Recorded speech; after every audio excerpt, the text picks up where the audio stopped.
नमस्कार, मैं हूं नीलू। तो हिजबुल्लाह लगातार समय के साथ साथ धीरे धीरे और खतरनाक होता जा रहा है। जिस तरह से लगातार हमले वो इजराइल पर कर रहा है और कहा ही जा रहा था कि नसरुल्लाह के मारे जाने के बाद शायद हिजबुल्लाह की कमर टूट जाए, लेकिन अब नए चीफ के आने के बाद उन्होंने अपनी पूरी स्ट्रेटेजी चेंज की है।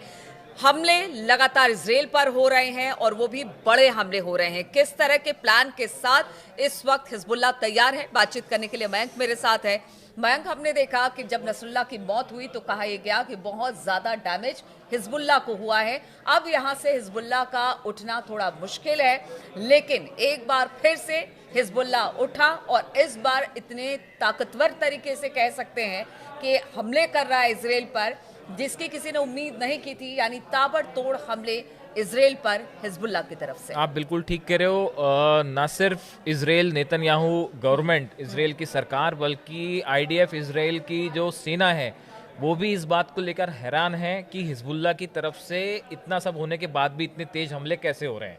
अगर आप देखें, जो लगता है देखने से कि जब से नईम कासिम जो नए हिजबुल्लाह के चीफ बने हैं, उसके बाद से लगभग 15 दिनों में अचानक से हिजबुल्लाह की तरफ से ऐसा लगता है कि जैसे पहले से ज़्यादा खतरनाक रूप में उभर के हिजबुल्लाह सामने आया है। आप देखिए, अगर हम बात करें पिछले 6 दिनों की, हम साफ कर देना चाह रहे हैं, ये बीती रात के हमले की हम बात नहीं कर रहे हैं, पिछले एक हफ्ते की अगर हम बात करें तो इजराइल के 6 शहरों में और इजरायली सेना के 6 बेसिस पर रॉकेट से या फिर ड्रोन से हमले हुए हैं। हम आपको वो जगह भी बताते हैं। देखिए, अभी जो सबसे ताज़ा हमला है वो स्टेरोड इलाका है इजराइल का, नॉर्दर्न इजराइल का, जहां पर 20 रॉकेट से हमले हुए हैं। ये लेटेस्ट हमला है। इसके अलावा हम पिछले अगर 6 दिनों की बात करते हैं तो इसमें हाइफा में हथियार फैक्ट्री है, जो ऑर्डिनेंस फैक्ट्री थी, इसके ऊपर जो है वो ड्रोन अटैक हुआ।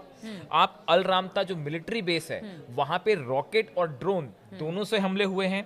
साफेज जो इलाका है इजराइल का, वहां तो रॉकेट्स की बरसात ही कर दी गई, बहुत सारे रॉकेट्स फायर किए गए, ऐसा बताया जाता है।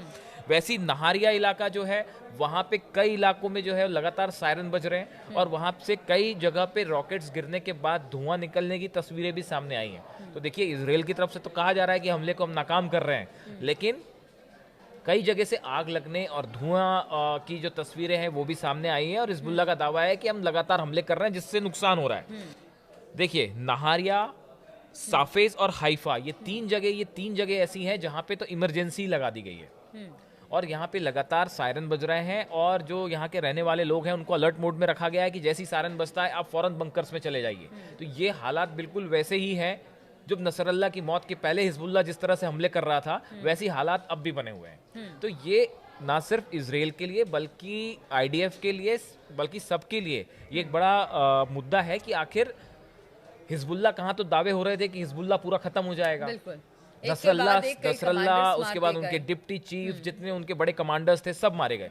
कहा यह जा रहा था कि अब हिजबुल्लाह जो है वो फिर से खड़ा नहीं हो पाएगा। लेकिन आप देखिए, नया चीफ मिलने के बाद 15 दिन में सवाल यह है कि ऐसा अचानक क्या हुआ कि हिजबुल्लाह ने जो है वो पूरी ताकत के साथ इजराइल पे फिर से हमले शुरू कर दिए। और यहाँ पर एक बात और मयंक, जिस तरह से इजराइल लगातार उसने हमले किए, हिजबुल्लाह के कई कमांडरों को मारा, हिजबुल्लाह के कई ठिकानों को टारगेट किया, क्या अब हिजबुल्लाह ये समझ गया है कि देखिए, अगर आपको हमला, मतलब अगर उधर से वार होता है तो आपको हमला करना पड़ेगा अगर अपने आप को बचाना है और खास तौर पर अपने वजूद को बचाना है। देखिए, आप जो कह रहे हो, पहले तो ये बात समझने की जरूरत है कि अचानक 15 दिन में ऐसा हो क्या गया कि हिजबुल्लाह ने जो है वो अपने हमले तेजी से बढ़ा दिए और कहाँ तो नुकसान होने की बात हो रही थी हिजबुल्लाह को, हिजबुल्लाह और खतरनाक जो है सामने आया। इसकी एक जो बड़ी वजह जो है, जो वहाँ के सोशल मीडिया में जिसकी चर्चाएं हैं, इंटरनेशनल मीडिया में, जो लेबनान में और इजराइल के अखबारों में जिसकी चर्चा है, देखिए, ईरान, कहा जा रहा है कि पिछले कुछ दिनों में फिर से, लगभग पिछले 15-20 दिनों में ईरान की तरफ से फिर से बड़ी मात्रा में हथियार हिजबुल्लाह को मिलने शुरू हो गए। अच्छा। अब सवाल यह है कि ये बीच में रुक गए थे, इसकी वजह हम आपको बताते हैं। देखिए, लेबनान और सीरिया के बॉर्डर का एक इलाका है मसना क्रॉसिंग। ये वो जगह थी जहां से ईरान हिजबुल्लाह को हथियार सप्लाई किया करता था। अच्छा। लेबनान में जो हथियार आते थे वो इस मसना क्रॉसिंग के जरिए आते थे। इसको निशाना बनाया इजराइल ने एयर स्ट्राइक के जरिए इस पूरे इलाके को तबाह कर दिया था, जिसकी वजह से ईरान से जो सप्लाई हुआ करती थी वो बाधित हो गई, वो कुछ दिनों के लिए रुक गई।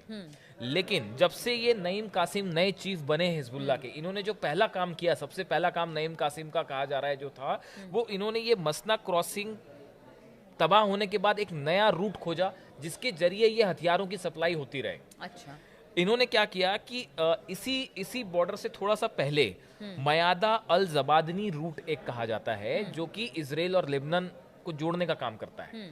इन्होंने इस रूट से एक नया अपना रास्ता निकाल दिया है, जिसके जरिए अब ईरान जो है वो उसके हथियार फिर से हिजबुल्लाह तक पहुंचने शुरू हो गए हैं। अच्छा। ऐसा एक्सपर्ट्स बता रहे हैं। अच्छा। जो बाल्बेक इलाका है लेबनान का, जहां पे हिजबुल्लाह के हथियारों का गढ़ माना जाता है, वहां पे हथियार पहुंचाए जाने शुरू हो गए हैं और वो इस नए रूट से आ रहे हैं। तो इसकी वजह से जो देखिए इजरायली फोर्स किस तरह से ऑपरेट कर रही है, जो लेबनान में ग्राउंड अटैक हो रहे हैं उसको लेके, पहली चीज तो ये है कि एयर स्ट्राइक्स तो हो ही रही हैं। उसके अलावा जो ग्राउंड फोर्सेस काम कर रही हैं, वहां पे जितने गांव हैं, बताया जाता है कि पिछले ऑपरेशन में इजराइल ने 3 गांवों को बम से और बारूद लगा लगा के जो है एक्सप्लोजिव्स लगा के पूरी तरह तबाह कर दिया, क्योंकि वहां के कई सारे घरों में टनल्स में बड़ी मात्रा में हथियार हैं। हिजबुल्लाह के पास हथियारों की कमी नहीं है, बहुत जखीरा था, जिसको तबाह करना आईडीएफ के लिए एक बड़ी चुनौती है। तो आईडीएफ अपने साथ जो है वो एक्सप्लोजिव्स लेके जाते हैं, इनके सैनिक जो है इजराइल के, और जहां पे टनल्स में हथियार है या मकानों में हथियार है,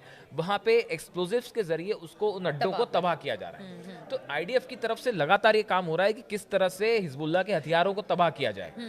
तो ऐसी हालत में हिजबुल्लाह को हथियारों की कमी ना हो, इसके लिए देखिए ईरान ने अभी तक सीधा हमले का जवाब नहीं दिया। इजराइल के हमले का भी ईरान की तरफ से सीधा जवाब नहीं है, लेकिन ईरान ने एक ये बड़ा स्ट्रेटेजिक डिसीजन यहाँ लेते हुए हिजबुल्लाह को तेजी से अपनी मदद बढ़ानी शुरू कर दी है। मदद बढ़ानी, और देखिए अगर यहाँ से सप्लाई होगी तो अगर इजरायली सेना उनके हथियारों को तबाह करती है या उनके बंकरों को तबाह करती है, उससे बहुत ज्यादा फर्क नहीं पड़ेगा। अगर एक तरफ से तबाही हो रही है तो दूसरी तरफ से आमद भी है, बिल्कुल ठीक कह रहे हो आप। यही वजह जो आप कह रहे हो, इसकी वजह से ही आप देखें कि हिजबुल्लाह अभी भी जो है पूरी शक्ति के साथ लगा हुआ है। उसकी वजह यही है कि ग्राउंड ऑपरेशन, देखिए ग्राउंड ऑपरेशन तो हो रहा है। इजरायली सेना ने जब ये हिजबुल्लाह के हमले बढ़े हैं पिछले 6-7 दिनों में, इसके बाद इजराइल ने भी अपना ग्राउंड ऑपरेशन और तेज कर दिया। बताया जा रहा है कि और ज्यादा फोर्सेस जो है लेबनान में जो है वो ग्राउंड पे उतार दी गई हैं। लेकिन ये सब होने के बाद भी हिजबुल्लाह बार बार इस बात को कह रहे हैं कि ग्राउंड ऑपरेशन आसान नहीं होता। और देखिए वहां पे बहुत बड़ी संख्या में जो है वो हिजबुल्लाह के लड़ाके मौजूद हैं, और उनको न्यूट्रलाइज करना आसान काम नहीं है। ये एक लंबी लड़ाई है, और ईरान भी शायद यही चाहता है, हिजबुल्लाह भी यही चाहता है कि एक लंबी लड़ाई में इजराइल को उलझाए रखा जाए। जब तक हिजबुल्लाह के फ्रंट पे इजराइल उलझा हुआ है, देखिए 6 शहर और 12 इजराइल के सेना के बेस हैं, यहाँ पे अगर हमले हो रहे हैं, अब भी रॉकेट्स गिर रहे हैं, अब भी ड्रोन अंदर आ रहे हैं, जिसकी तस्वीरें भी सामने आ रही हैं। ऐसी बात नहीं है कि उसकी तस्वीरें नहीं आ रही। ड्रोन्स अगर इजराइल की सीमा में आ रहे हैं तो ये चुनौती तो बना ही हुआ है, और वो कब कहाँ क्या धमाका हो जाए किसी को नहीं पता। तो ऐसे हालात में हिजबुल्लाह जो है उसकी ताकत पिछले 15 दिनों में अगर हम देखें तो वो कहीं कम होती दिखाई नहीं दे रही, और ये इजराइल के लिए बड़ी चुनौती है। और इसी वजह से ही एक बड़े पैमाने पर इजराइल ने फिर से जो है लेबनान में ग्राउंड और एयर स्ट्राइक्स दोनों बढ़ा दी हैं पिछले 4-5 दिनों में, और कोशिश की जा रही है कि हिजबुल्लाह को एक बार फिर से पीछे धकेला जाए। बिल्कुल, तो हिजबुल्लाह को एक बार फिर से पीछे धकेला जाए। हिजबुल्लाह के हमले थोड़े कम हुए थे हथियारों की सप्लाई ना होने की वजह से, लेकिन अब एक बार फिर से ईरान हथियारों की सप्लाई हिजबुल्लाह को कर रहा है, जिसकी वजह से इजराइल पर हमले बढ़ गए हैं हिजबुल्लाह की। और अब इजराइल ने भी कोशिश यही की है कि जो हथियार जो हिजबुल्लाह को मिल रहे हैं उसको रोका जाए, ताकि जो हमले हैं इजराइल पर होने वाले वो कम हो सके। तो इस तरह की स्थिति बनी हुई है, और इस खबर पर लगातार हम नजर बनाए हुए हैं। आप हमारे साथ बने रहिए।